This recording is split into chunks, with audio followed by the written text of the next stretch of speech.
with TJ Walker, dissecting the communication skills and practices of world-class leaders. We live in a world where big oil companies, big banks, major pharmaceutical companies are always going to have great marketing experts at their disposal. And hey, I work for some of those industries too. But our guest today is often working on the other side. He is working to advance the message of planet Earth. Our guest is Shel Horowitz. He is the author of Guerrilla Marketing to Heal the World. I've known him for a decade and a half. He's always off promoting something that seems to be great for the planet, great for the community, great for people who aren't a part of the top 1%. Shel, it's a pleasure to have you with us. Always good to be with you, TJ. I still remember touring your studio in New York many, many years ago. I do want to point out, though, that it's not necessarily a question of opposite sides, that business and the environment can actually line up on the same side and find ways that are really good for both. That's the core of a lot of the speaking and writing I've been doing the last few years.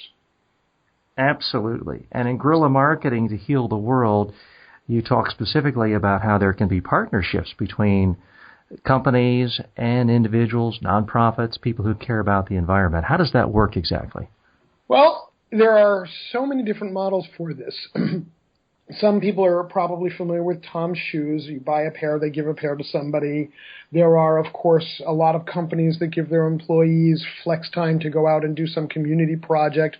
But really, I think when the wheels of society start to change in a much bigger way will be when more businesses realize that they can create profitable products and services that actually address human needs and the environment and strengthen all of the things that we really want the world that we really want to live in. Just as an example, there are a number of companies out there selling solar-powered LED lamps, and they're selling them to places where they used to use kerosene. Now you say, so what's the big deal? Well, here's the big deal. Number one, a solar-powered LED lamp doesn't cause fires. Kerosene lamps burn and maim and kill many, many people every year in horrible fires. Number two, you eliminate the toxic fumes of the kerosene. Number three, once the lamp is paid for, and typically these are sold on time payments, so the household is paying $1 or $2 a month toward the purchase of the lamp, but then after, let's say, 10 months, it's done. So there's considerably more disposable income if you are in a place like Rwanda and you only make $25 a month and you've been paying $2 a month for kerosene, and you can stop.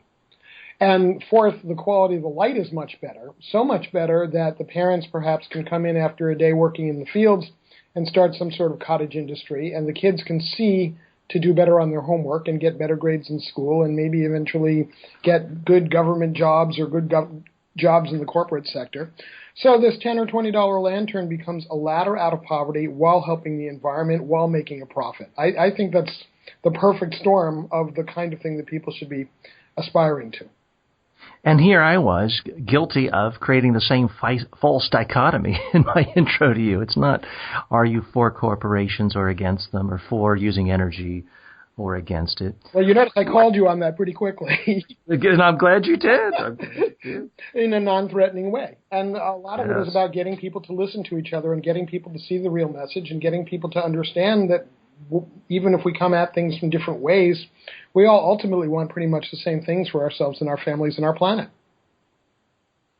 Well, I do have to take issue there. I think you and I, without boring people with our own personal preferences in politics, you and I are probably fairly ideologically aligned. But there certainly are Americans who believe that the end of the world is this generation, and they might as well use up the planet because they're going to be in heaven in 20 or 25 years. So but let's not get into a big theological debate there. I'm not going to go into arguments with religious fanatics. I want to know specifically, what other tips are in the book to help the average consumer who is, shall we say, a little more mainstream ideologically? Everybody gets to vote for president once every 4 years, but you get to vote with your pocketbook every single day when you go to the grocery store, Kmart, Walmart, Amazon. How do you try to change behavior, make the world better with your own pocketbook on a daily basis? Well, you do you look at the choices you make. And this book is not really aimed so much at the consumer market, more at businesses, but there are things in the book and on the website, goingbeyondsustainability.com, and the other website, transformpreneur.com, that speak directly to the consumer side. You can think, for example, many years ago, I read a very, very disturbing article about how most chocolate in the world is farmed through child slave labor. And I decided right then and there that from then on, when I buy chocolate, it's going to be fair trade, and usually organic too, because I want to protect my own health as well as the health of the people growing it and collecting it. So that was one shift that I made in my own life. And at that time, this is going back, 15, 16 years, it was pretty hard to find decent fair trade chocolate. Now it's easy.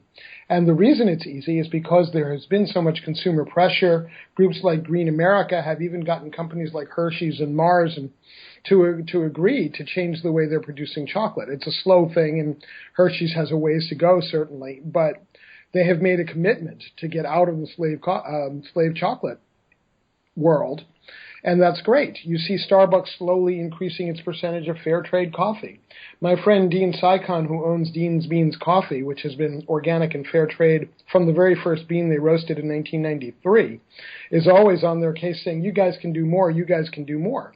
And he's wearing both his hat as a coffee industry expert and his hat as a consumer.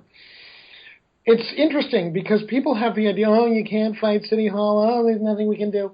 Well, ordinary people are always what changes the world.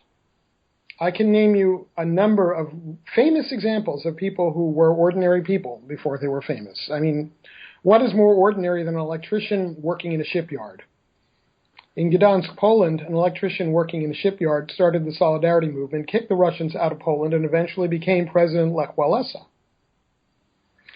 Shel Horowitz, I think we can agree you're no ordinary person or ordinary marketer. You're doing it extremely well. The name of the book is Guerrilla Marketing to Heal the World. The author, Shel Horowitz.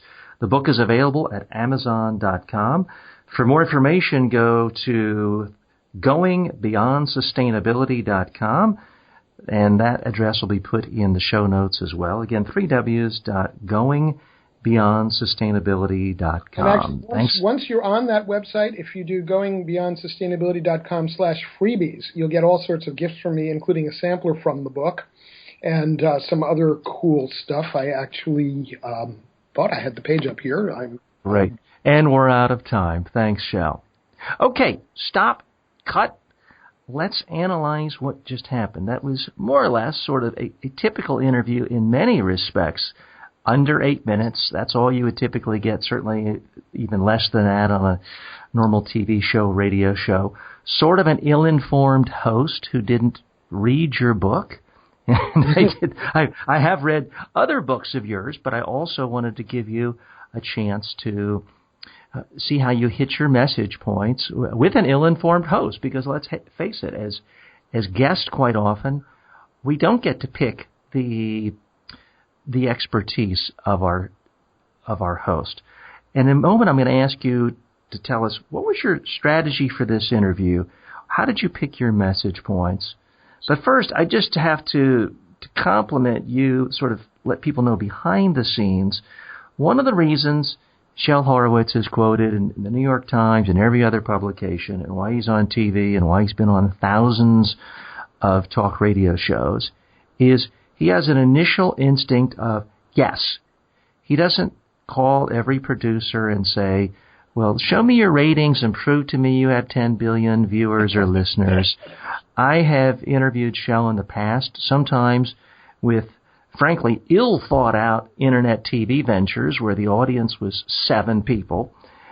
And Shel's attitude is always the same. He treats every interview with the same respect as if it were the Today Show. His initial reaction is to say yes, to show up, and do it with a smile. And I think that's a tip far too few people actually follow. But Shel, on to you. Tell us your agenda for an interview like this, and out of all the things you could have said, what were your message points? Well, thank you, first of all, for the compliment. And it is true that I will give the same good attention to somebody.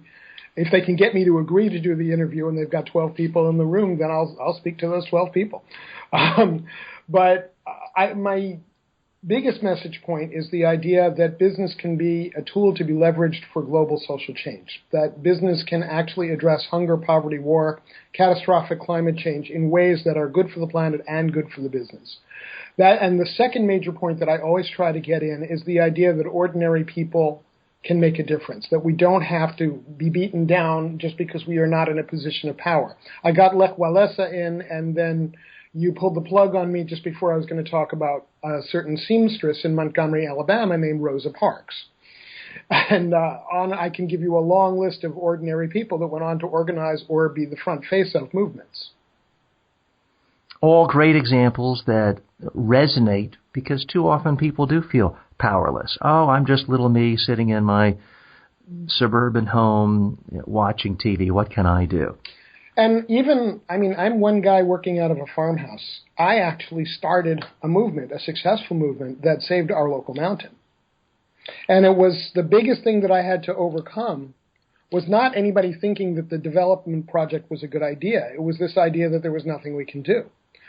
Once we overcame that, we won amazingly quickly. And walk us through that. You live in beautiful rural part of Massachusetts in a restored farmhouse. There's a mountain nearby. Give us the history there. Yeah, I live in Hadley, Massachusetts.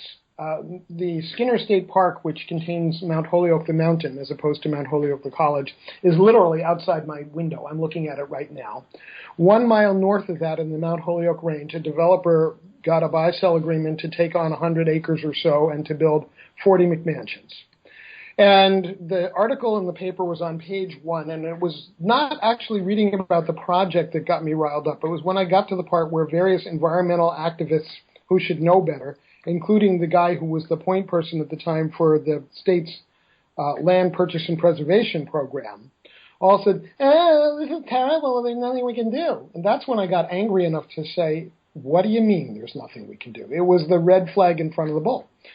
So within 2 weeks, we had the first meeting of Save the Mountain in my dining room. It was very crowded. We had people sitting on the wood stove, which was a warm November, so fortunately the wood stove wasn't on. We had people sitting in the bay window. We had at that time 2 tables in our kitchen and dining room. We stacked them to make more room.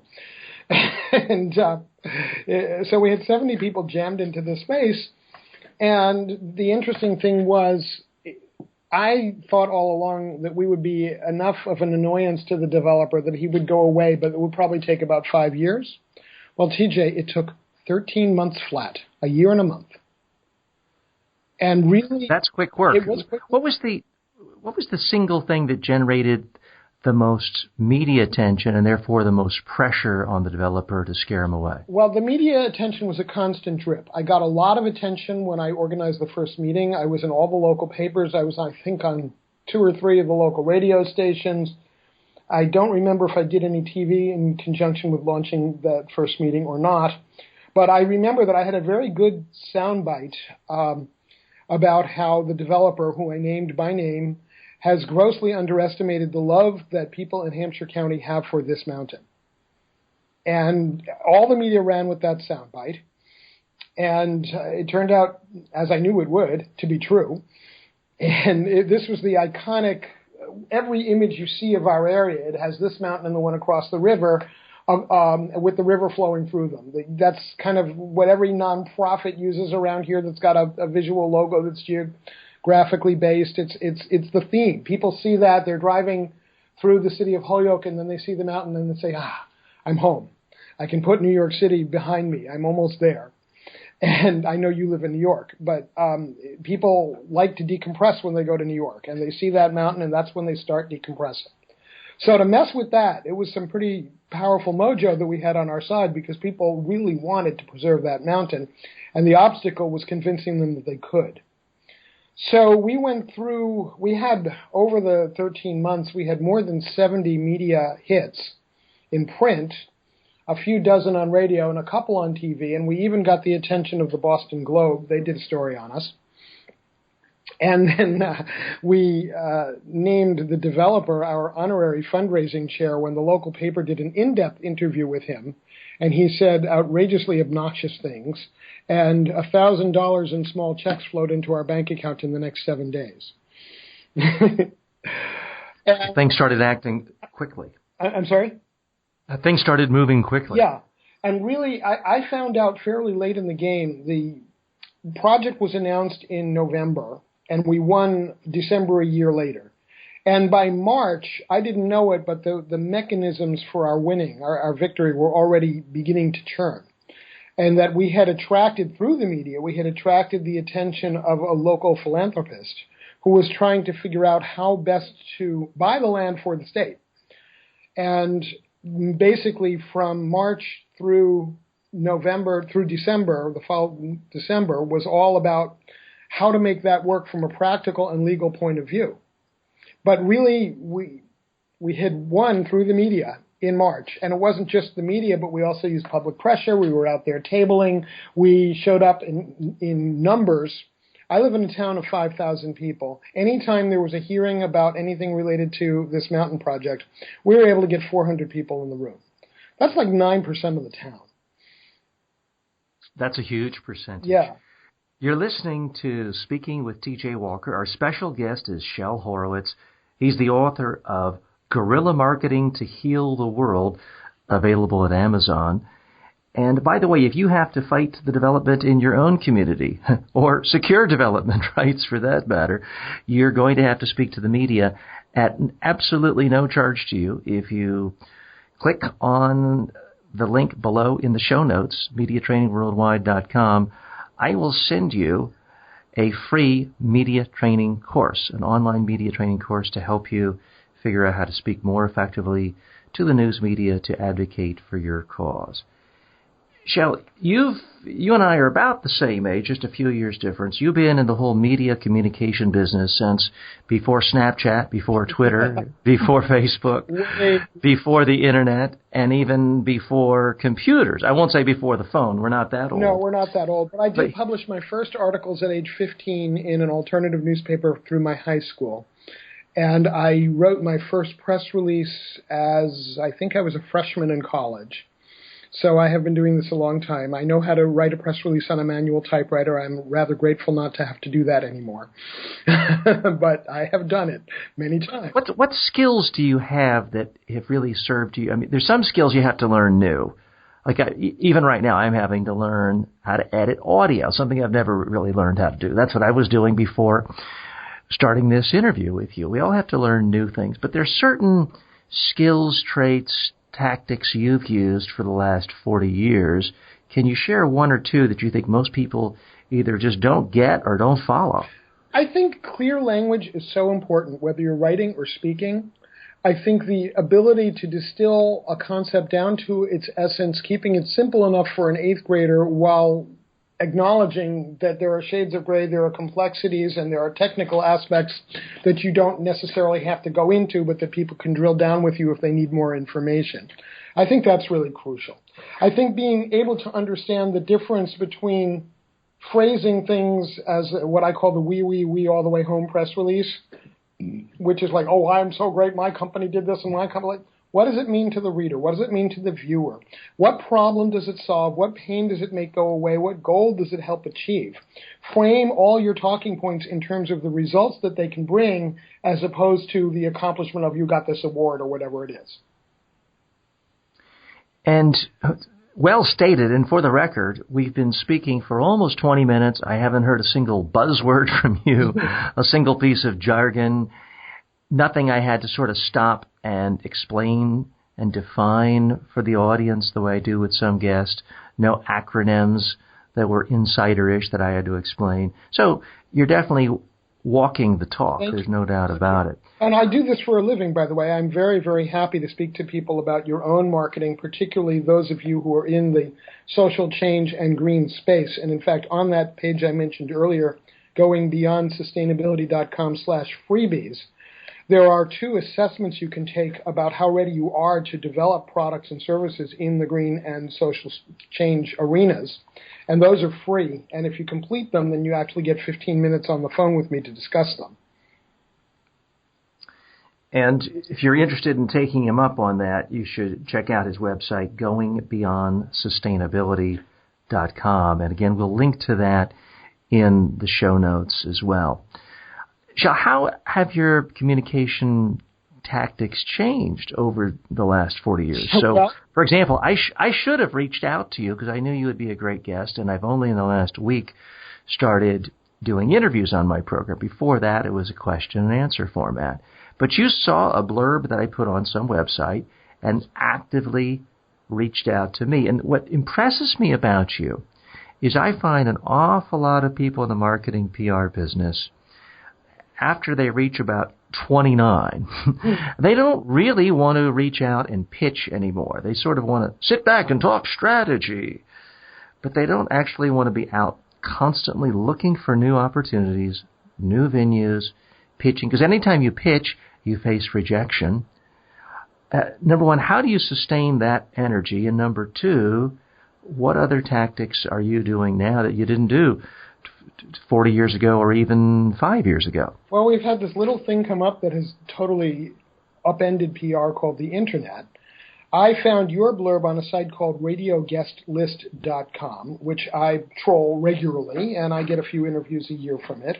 I also, the first thing I do after it comes out 3 times a day, if I'm anywhere near my computer, or sometimes I'll even at least look on my phone. I typically won't answer from my phone because it's just difficult, but I will note, okay, there's a Harrow query I have to respond to. HelpAReporter.com is this thing, also known as Harrow, Help a Reporter Out. It's a service that gives you typically 3 times a weekday somewhere between 30 and 60 leads from journalists specifically looking for story sources. Now, let me tell you, it is a whole lot easier to go to somebody who's pitching their show or their media outlet saying, I need story sources to talk about X on Radio Guest List or Help a Reporter, than it is to go and cold pitch. So I'm actually a very lazy PR person. These are great tools for me because they make my life easier. I'm able to avoid the people who are not interested and go straight to the people who are actively looking for guests or interview sources. So, and of course, I knew you. I saw your name come up like, oh, okay, TJ wants guests. I've been interviewed by you before. We've met in person. We've chatted on the phone about things that have nothing to do with PR. Consider you a friend. So that was an easy one. I had about 98% certainty that you would say yes, but that and you were correct. Did not stop me from giving you a pitch that was directly related to what you were looking for. And really smart, because no matter how good a friendship you have with someone, if they have a particular show on a particular topic, they can't very well bend the rules just out of friendship. Yeah, so you were looking for communication styles tips, and I phrased my query like, here's how I communicate about these issues. And it's a little bit, it was certainly based on the standard respond to reporter template, but it was modified because that piece is specific to you. Not just relying on, hey, remember me, I'm your buddy. Very smart indeed. I have to ask you a time management question regarding the Help a Reporter Out, the other list, because I don't know if it was 5 years ago, 10 years ago, I would use the ProfNet service and help out a reporter to respond to queries about reporters doing stories on communications, public relations, media issues. And I did get some interviews, but I just found it so wildly time-consuming. It just didn't seem... It seemed like I was spending an hour a day and getting an interview every 2 weeks. It just didn't seem worth it. How do you manage the constant flow, and how do you figure out the cost-benefit analysis? Okay, that's a multi-part question, so I'll take it a little piece at a time. First of all, it does take some time. It takes me probably 15 minutes to scan through the 3 feeds a day from Harrow and the one from Radio Guest List. Then if I respond to something, I do have templates that I use that speed it along, that have, for example, my latest book title and the people who've endorsed it and my website, all that sort of stuff, my media link for people who need to see my sample questions or my photo or whatever. So sometimes I can answer a query very quickly, but I always personalize it to specifically what they're looking for. If it's a reporter I have a relationship with from past stories, I will bring that up. I'll say, we haven't talked in a while. I hope you're having a great summer. So just so they remember that I've been a good source for them before. And I will say that in the old days when there was only ProfNet and not Help a Reporter, and there were 30,000 people looking at the feed instead of 200,000 or 500,000 or however many they've got now, it was easier. I was getting a much higher hit rate. In a typical Harrow feed, I will respond somewhere between 0 and 4. And if there's a lot of stuff in a feed that I'm going to respond to or could respond to, I will prioritize. I'll think, okay, well, Forbes and the New York Times, they're looking for story sources. I'll do them, and I'll let Moe's Springtime Journal in Peoria I'll wait for next time to hit them. But if Moe's Springtime Journal in Peoria is the only thing that I'm going to respond to in a day, I'll spend the 10 minutes and I'll get a query out. Because I know that things will live beyond Peoria, that almost everything is archived on the web these days. And when people do a search for me and they see that I've got hundreds of thousands of hits on Google, they notice that. And when they see that I've been quoted in places like the New York Times and the Wall Street Journal, and almost all of this is through services like Harrow, or I used to use ProfNet before I used Harrow. Well, now you just mentioned that people could search you and find hundreds of thousands of hits. I got to call you out on something positive for you, but something bizarrely negative happened to me just today. In the information you sent me, your pitch to me, you say author, 10 books, guest on over 300 radio shows and podcasts. Well, that's understating it. I bet you've been on 3,000 shows. I bet I haven't. I've probably been on close to 1,000. But you didn't lie. You didn't oversell. You undersold, which I think is a good thing. Believe it or not, I received a pitch today from someone wanting to be on this show. It was the publicist for the head of an ad agency who claimed that this person had a podcast with 100 million subscribers. I thought, oh, that's interesting. It's nice to meet this person I've never heard of who's much more popular than Oprah and the Today Show. 100 million subscribers. I thought that's fascinating because I've been around for a few months and I only have about 25 reviews on my podcast. I bet this person's going to have 10 million. So I went and looked at their podcast. Guess how many reviews? 2. 0. But I could see that the person was doing this show in audio and video. And I said, okay, well, maybe they spend all their time promoting the show in the video format. Let me check out their YouTube channel. And sure enough, they had really, really slick, good-looking videos on YouTube. But then I looked at the count. 2 views, 7 views, 8 views. So they only had a dozen views on average per each video, less than 100,000 views total, less than 1,000 subscribers. And then I went to their Twitter. I thought, well, maybe they're counting it because somehow everyone's picking up snippets on Twitter. And sure enough, this person did have about 12,000 Twitter followers. But then I looked at, this is a telltale sign, I'm sure you do this too. Like every time the person posted something, was the person getting 500, 800, 1,000 retweets? The average retweet was 0. So that just led me to believe that this person is full of hype and has an audience of nothing. You could do a really interesting guerrilla show if you don't mind making an enemy of this person. Have them on and basically expose them and say, where are you getting this claim from? I actually did write back the publicist and said, I wasn't rude. I said, I'm a little confused. You mentioned you have 100 million subscribers to your show. And I'm not seeing any indication of this. She's like, I'm sorry. I meant to say 100,000. But still, it just doesn't add up. I am a big believer in honesty, and now we live in the age where you can check anything as easily as you did.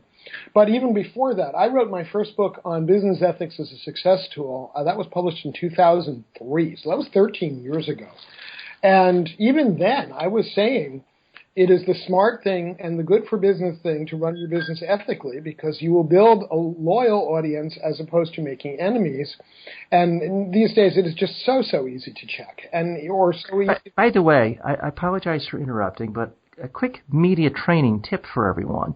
I just made a standard blunder. I turned off my phone before we started the interview, but then we had a slight technical problem. We had to restart. I had to turn on to respond to your response on Skype, and I forgot to turn my phone off. So my mistake, if you're hearing that ringing sound, that's what it was. I could try to sweep it under the rug and edit it out, but I just want to use it as a learning moment. So that was excuse the rudeness on my part, but I hope we can learn from it. I just turned my cell volume to 0. I can't, unfortunately, do that with my landline. If it goes off, we're going to hear it. Okay. That's fine. But I interrupted you. Please continue. Okay. So I was talking about business ethics. And I apologize. I've lost your volume somewhere. Something has gone down. Let's see. Are you any further away from your microphone? I just leaned in a little closer. Is this better? Okay. Yes, that's great. Thanks. Okay.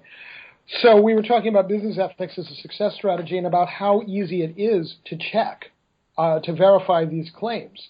And for every Donald Trump who seems to be made out of Teflon and just randomly retracts or doesn't retract or contradicts or whatever, most of us have to deal with the real world rules where if you get caught in a lie, there are consequences. Now, you brought up the name. I wasn't going to go there, but I have to tell you, I've been thinking for the last 20 minutes, I wonder what Shell thinks of the Donald Trump campaign. But I apologize. Let me frame it a little tighter, because everybody has opinions on politics. What I'm most interested in is the standard mantra of media trainers, PR experts, marketers across the political spectrum has always been, do not lie. Do not lie to the media. If you do, they will destroy you. Your career will be ruined. It's never worth it. You'll be punished. And yet Donald Trump, certainly in the primary process, was rewarded by every lie. And it never, ever seemed to hurt it. Now, when we're recording this, it's August of the election year. We don't really know what's going to happen. But certainly you could say in the first year of his campaign, telling lies demonstrably did not hurt his campaign. What's going on there? Well, a lot of people think Trump is very stupid, and I disagree. I think Trump is a master communicator. I think he has probably studied neurolinguistic programming. I think he has probably studied the propaganda machines of people like Hitler and Stalin. And in fact, I have seen some parallels to things that I forget if it was Goering or Goebbels wrote and things that Trump has said. There are repetitions in the message there that make me think it is not a coincidence. I think he knows exactly what he's doing, and he has figured out how to go so far below the norm in terms of ethics in media that people don't know how to put up their defenses. And he is also a master communicator who stands for everything that I am revolted by. So I will tell you that I am personally doing what I can to make sure that he is defeated soundly in November. I'm not in love with Hillary Clinton as a candidate or as a communicator, but I think we don't have an alternative. We really cannot have a man that power mad, that thin-skinned, and that... In a minute, I do want to ask who you really loved as a communications role model growing up, whether it was a 60s civil rights leader, politicians in the 70s. But I just want to isolate this one aspect of telling lies. Because we still live in a situation where, let's say, the governor of New Jersey, Chris Christie's political career was basically destroyed over the lie of the whole Bridgegate situation, whereas Donald Trump is able to tell lies 1,000 times bigger hourly, and it seemingly has no impact. So what I have said for years on this issue before this political campaign is a personal moral issue, an ethical issue. I don't advocate that people lie, but I can't in good conscience tell you as a basic business strategy it's bad to lie, because Donald Trump, and I've used him as an example for a decade, Donald Trump is an example of someone who has routinely lied and received nothing but presence from the media. I mean, he was known to be a liar 15 years ago when NBC gave him a primetime show. Yeah, and he is known also to be a cheater. He is known to stiff small businesses by taking out the bankruptcy option if he feels like he owes them more than he should pay them. So why has it worked with the media? I mean, again, you and I think, are in agreement on Trump as a leader, the leadership qualities, but why has it worked for him when we have been told, and you and I have told people, never lie to the media? I think there are people who are really gifted communicators who make their own rules, and it's not just a left-right thing. Steve Jobs was considered by anybody who ever worked for him to be a really difficult boss, a very difficult person. But he was charismatic. He was really good at conveying a message. He had the higher concept. He could boil it down to, it's not a better Walkman, it's 1,000 songs you can fit in your pocket. Or it's a computer for the rest of us that don't speak geekese. He was really, really good at that big vision. But he needed other people with some management skills to actually get it done, because nobody was willing to go out on a limb and get the limb sawed off by him. You see, John Mackey, the CEO of Whole Foods, did some things that pretty much would have torn any other CEO to shreds. And somehow none of it stuck. And I happen to think that Whole Foods has done amazing things for changing the face of the food that we eat in this country. But some of the things that he has done... he stepped into controversy essentially being against Obamacare. Does my memory serve correct? He did, but that's not what I'm talking about. I'm actually talking about what I consider to be extremely unethical behavior, where he was sock puppeting on Twitter anonymously a company that he was in the process of buying, so as presumably to drive down the valuation so he could get it cheaper. To me, that is just as bad as Trump cheating small businesses by declaring bankruptcy instead of paying his bills. Let's talk about other political leaders, because I think all our listeners and you and I have very strong opinions on Trump, and we'll be dissecting him and his campaign for years to come, regardless of what happens. Let's take a step back in time.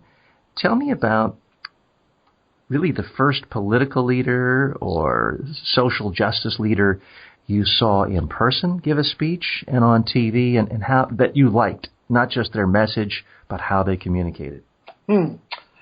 Well, he was not the first, but one of the more memorable was hearing Dave Dellinger, who was one of the Chicago 8 defendants. I saw him give a speech in 1975 that was very, very powerful. And I don't really remember much of the message he said at that time. I have since read a number of his books and can kind of guess. But it was all about the deep philosophy of nonviolence, and it was all about the power of nonviolence to really change the world. I actually went up to him after that speech. It was like 100 people in a rally near the White House, and it was not the big Washington rally, kind of Washington rally. And we became friends, and we communicated for a number of years. We wrote long letters back and forth. I did read his books. So he was somebody who was a major influence on me, and on this idea that ordinary people can really make a difference. He had been a World War II resistor, and then people came along like Abby Hoffman and Jerry Rubin, who I never heard Jerry Rubin speak in person, but I did actually hear Abby Hoffman perform at a nightclub, if you can believe it. Okay. I heard him. He came to my college campus when I was a freshman in 1981, and I saw him. Well, for our younger audience members, these were radicals from the 60s and 70s who went underground and were activists in anti-war movements and other left-wing causes. Yeah, and of course, I never saw him in person, but Martin Luther King, I actually at one point did an analysis of the I Have a Dream speech as a marketing message. Because these people are all brilliant marketers with very different styles. And this is an important piece of why they got currency while other people like A. Philip Randolph really didn't, saying basically the same thing, but saying it in a much less charismatic way. So it was in the 60s that Marshall McLuhan said the medium is the massage or the medium is the message, depending on how you think he was pronouncing or spelling. But it's partly true. So those of us that want to get play in the media and want to get, now we have our own media, want to get anybody to listen and watch our own media, because now everybody's a media company, right? We need to they better be, or they're going to be out of things business. in these more universalistic tones. And this is, I think, where Trump's strength is he is very, very good at framing a message that slices through the elements of society that think they've been betrayed by the current system and gives them something to hang on to and say, you see, there's other people, even successful people, who feel this way. And that's really where he has built his audience. And it was true. I heard him speak. He keynoted the 2004 PR Society of America conference. I was there. Yeah, I remember. I led a workshop there. And I was at that time, I took a lot of notes, and I was going to do an article about why I thought he was disgusting. And then I decided he is not worth my energy.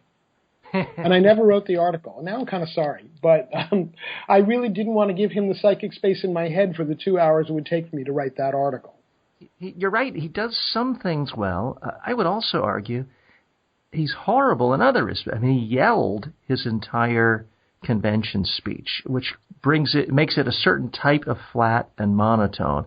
I'm interested in your opinion. Who is the best speaker in the world today? Number one, whose ideals you like and respect, and best speaker in terms of not just their message, but how they present. And number two, who do you think is just the best speaker overall, even if you don't like their politics? Because I'm guessing you perhaps like Bernie Sanders as a politician, but I think if we're being honest, he's not a good speaker. He's not a great speaker. George McGovern was a terrible speaker. I heard him live in 1972. He was awful. He was. I just couldn't believe it was like worse than somebody reading a PowerPoint. And lost in a massive landslide. Yeah, and I think those two are not unrelated. If you go back to Kennedy-Nixon, the reason that Kennedy probably won is that Kennedy was better on TV than Nixon, and that was the first election where TV was really a factor. And I was in diapers at this time, so I wasn't really paying attention. But I have studied this, and I would have to say that one of my favorite current communicators in the political arena is Michelle Obama. I think she is oratorically brilliant. She has more charisma in her delivery than her husband does. And she's always bringing in her personal history to it, making it something real and touchable. And I think she's great with that. I think if she were the one running for president, I think we would have a very different feel to the election right now. Certainly her convention speech in 2016 was off the charts fantastic. But she's done many great speeches before that one. Yeah, and I like her personally. I don't know her personally, but I mean as a public figure, I like her. I'm certainly fairly in tune with the politics of the Obama administration. Not that this show is about politics, but I'm hard-pressed to really name another speech of hers that I can truly remember the messages that stood out. Although, again, I gave her extremely high marks in this past convention speech.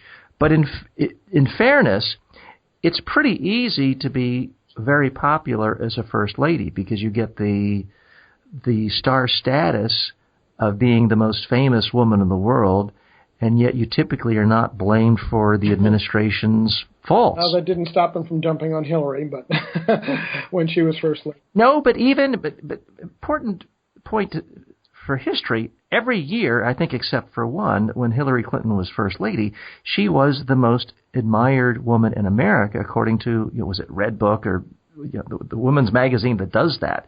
She was the most respected, admired woman in America the whole time she was in the White House. Mm-hmm.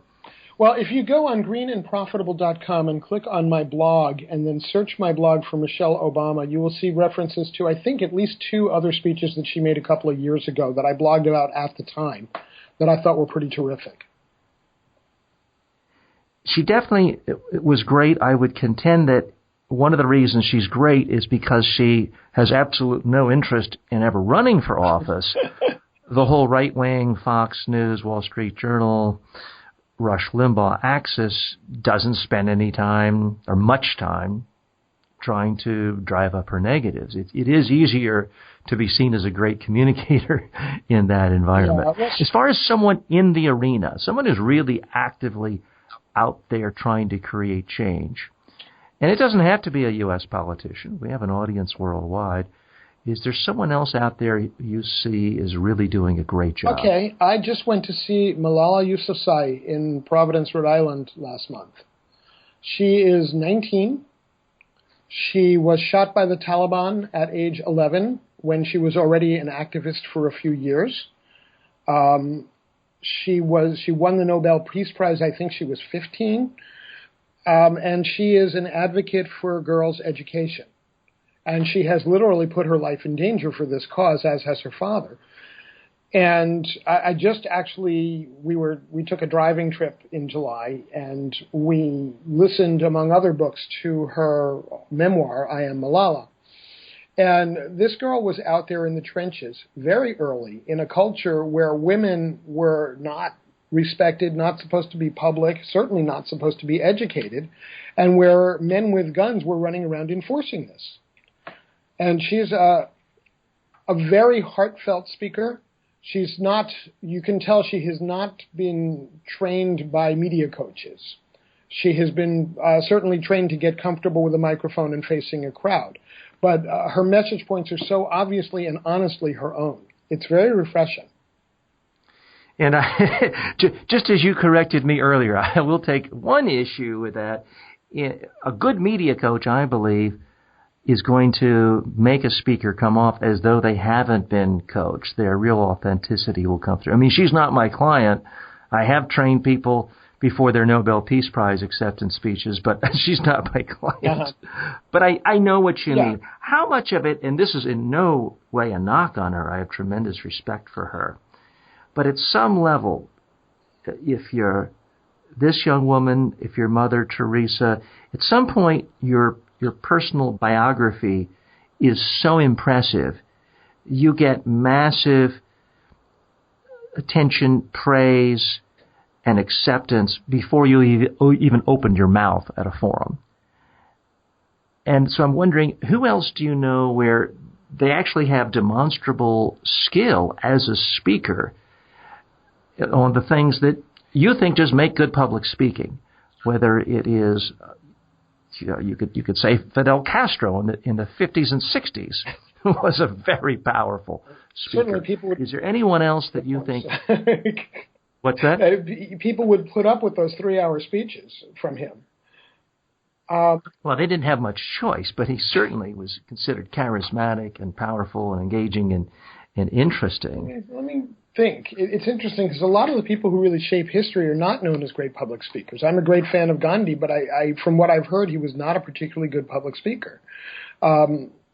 And I've heard that President Lincoln, even though his speeches are very famous, I've heard that he had kind of a surprisingly high voice for such a tall man and didn't really command a presence in the way that you would expect him to. Well, that's something I've done a lot of study on just recently, and it's interesting how technology changes our perceptions of things. You're absolutely right. Abe Lincoln, who was our tallest president, depending on your historical source, 6'4", 6'5", he did have a thin, high-pitched voice. But here's how it worked as an advantage. When he was giving a speech at the Lincoln-Douglas debates, for example, there might be a crowd of 5,000 to 10,000 with no microphone or speakers. So the fact that he had a high voice, high-pitched, it was apparently irritating at first, but his voice carried in a way that made it easy for people to hear it. So it actually worked in his favor. You're listening to Speaking with T.J. Walker. Our special guest is Shel Horowitz. He's the author of Guerrilla Marketing to Heal the World, available at Amazon.com. You can also get more information at goingbeyondsustainability.com. Shel, you've been at this for decades. You continue to grow. You continue to be in media that didn't exist 5 years previous. But how do you try to continue to get better? Is it watching TED Talks? Is it spending time with nieces and nephews who are telling you about Snapchat? How do you continue to grow and get better as a communicator? And where do you still feel like you need to improve? Well, the biggest thing I would say to you is yes, all of the above. I do listen to TED Talks. I find some of them very, very inspiring, and I'm always looking at them both from the point of view of the content as well as the delivery, as I'm sure you do. And some of them are delivered better than others. I was actually a TED talker for a TEDx around here, and I was asked to curate some TED Talks from the archives as that we should show that would reinforce my message. And one of the ones I chose was a speech by Amory Lovins, who is absolutely brilliant. But when I dissected his talk from a professional technical communicator level, I would only give it about a 70-75%. Content, I would give him a 98. So, and I watch a lot of stuff on greenbiz.com, and I'm always thinking, can't you guys do any better on the communication side of this? You've got great facts, great stories. Why do you have to make everything like a 1950s classroom lecture? And the person who runs that website is a friend. You know, I've actually interviewed him, and he gave me a nice endorsement for my book. But I do think that being able to capture and hold an audience is an ever deeper challenge in a world where the sound bites get shorter and shorter and shorter. When you and I were kids, a commercial was 60 seconds. Now that's a whole commercial break with 4 commercials. Yeah, but I do want to take issue that famously in 1988, Michael Dukakis complained about the average length of the soundbite. At that point, it was less than 10 seconds. I forgot if it was 8.9 seconds or 9.8 seconds. Today, we live in a world where a politician can easily get 20 minutes on Sean Hannity if you wanted to be in a forum like that. They can do an hour on podcast on cable TV shows. In a sense, isn't it easier than ever to communicate a lot of content if you can actually cultivate an audience of people who care about your stuff? If you find the audience who's willing to drill down, absolutely. But you, just like a good website is designed so the people who just want to scan the highlights can scan the highlights, and the people who want to go deeper can go not just 1 but 6 or 7 levels deeper. That's how we as communicators have to perceive our role. There are going to be times when we're talking to an audience of generalists and they just want the broad brush overview, and then let's say there's 5,000 people listening and 10 of them decide they want to know more, and you have more content available for those. But the other 4,990 are just going to go about their day, and you'll be some small snippet of their consciousness that maybe 2 years later, like, oh yeah, I heard something about that on the radio once. So we have to find our core audience and develop them. And for me, that has been a challenge. I have been in social media since 1995. I've been blogging since 2004. I've been doing my email newsletter since, good God, 1997. And I do find that it's a very slow build to get the size of the audience that I'd really like to have. I don't have it yet.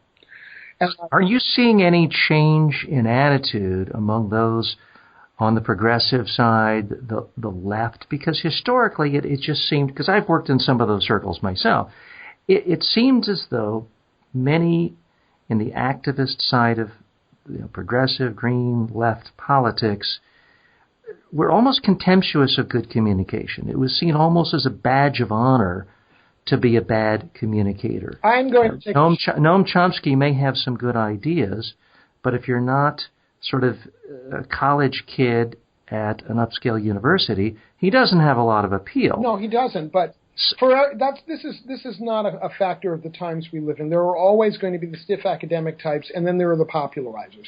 Would we have so much interest in astronomy without, number one, the space program, but number two, Carl Sagan? And Carl Sagan's late ex-wife, Lynn Margulis, you can hear her talk about bacteria in a way that just, you do not multitask when you're listening to her talk about bacteria.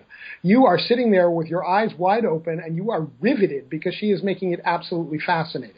That sounds like a pretty dull subject to most people. I once had the challenge of writing, I forget if it was a press release or a book cover, to make chartered accounting, which is the British equivalent of CPA, interesting. And the publisher I was working with came back and said, I never dreamed that somebody could actually make my book sound interesting.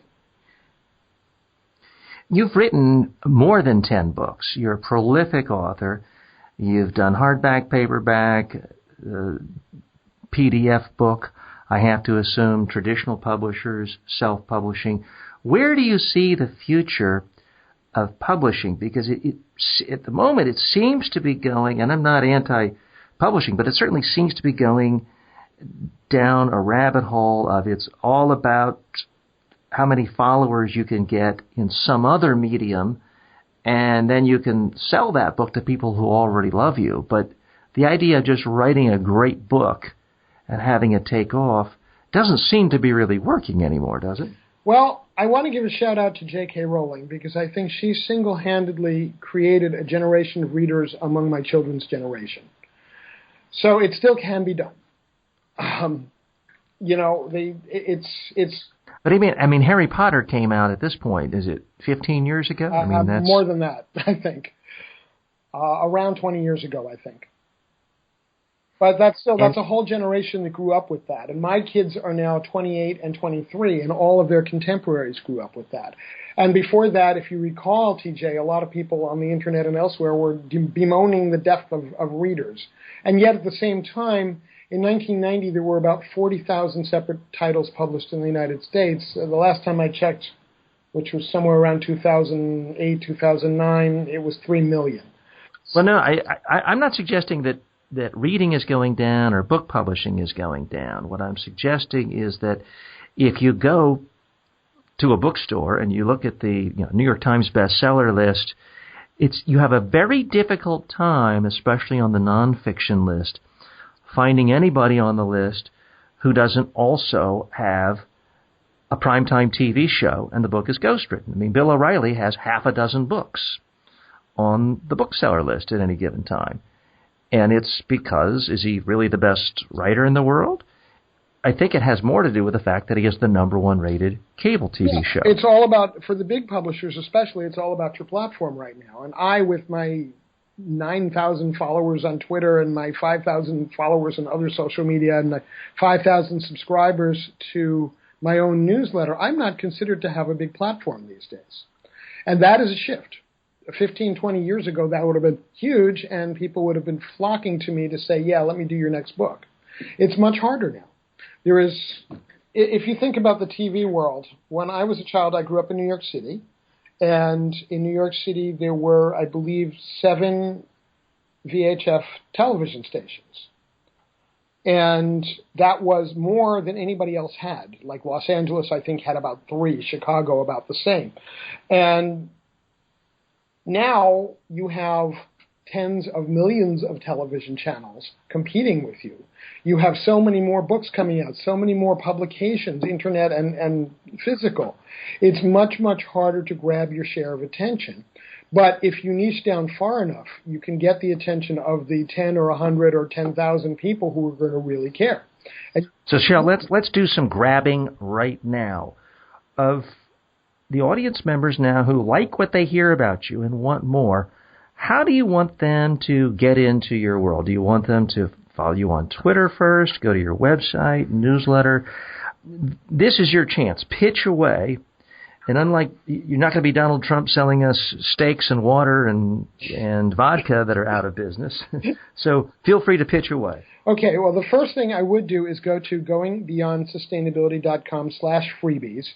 Do the assessments, download the sampler from the book, then go ahead and buy the book. If you buy it from me, you can get it autographed. If you buy it from Amazon, that's okay too. If you buy it from your local independent bookstore, your local economy will thank you. You can also sign up on that page for my newsletter, and that comes with 9 different bonuses, by the way. Some very cool things. 5 ways business can create a better world, for example. 7 tips to gain marketing traction as a green gorilla. You can also, on that page, you can actually see the video of my TEDx talk, Impossible as a Dare, where I talk about how ordinary people can change the world and how business can be a lever for ending hunger, poverty, war, and climate change, catastrophic climate change. So all that is on that page, along with a few other things. There is also, for those who are consumers and not in business, the very bottom thing in the freebies section is a resource page and a timeline for citizen and consumer activists. So check all of that out. My Twitter is my name, S like Sam, H-E-L, H-O-R-O-W-I-T as in Tom, Z as in zebra, Shel Horowitz with one L. And I'm very happy to hear from people. My email address is shel@greenandprofitable.com. And my phone number, 8 a.m. to 10 p.m. Eastern Time in the U.S., is 413-586-2388. And I know I went through that very quickly, and I know you'll put it on the show links page, but I'm going to do it again a little more slowly. So email shel@greenandprofitable.com. Phone 413-586-2388. And Twitter, my name, Shel Horowitz. Now, I got to stop you right there, and this is a learning moment. Audience, pay attention. He didn't ask permission. He didn't act like he was embarrassed. He gave his website not once, twice, but he did it in exactly the same way I do it. You give it once, then without pausing but changing the speed, you do it again slowly. And it's harder to be edited out. It's harder to be interrupted. And it doesn't seem rude. So very well done. Shel Horowitz, you are a master communicator. Thank you for being our guest today on Speaking with TJ. Thanks for listening to Speaking with TJ Walker, where the communication skills and practices of world-class leaders are dissected.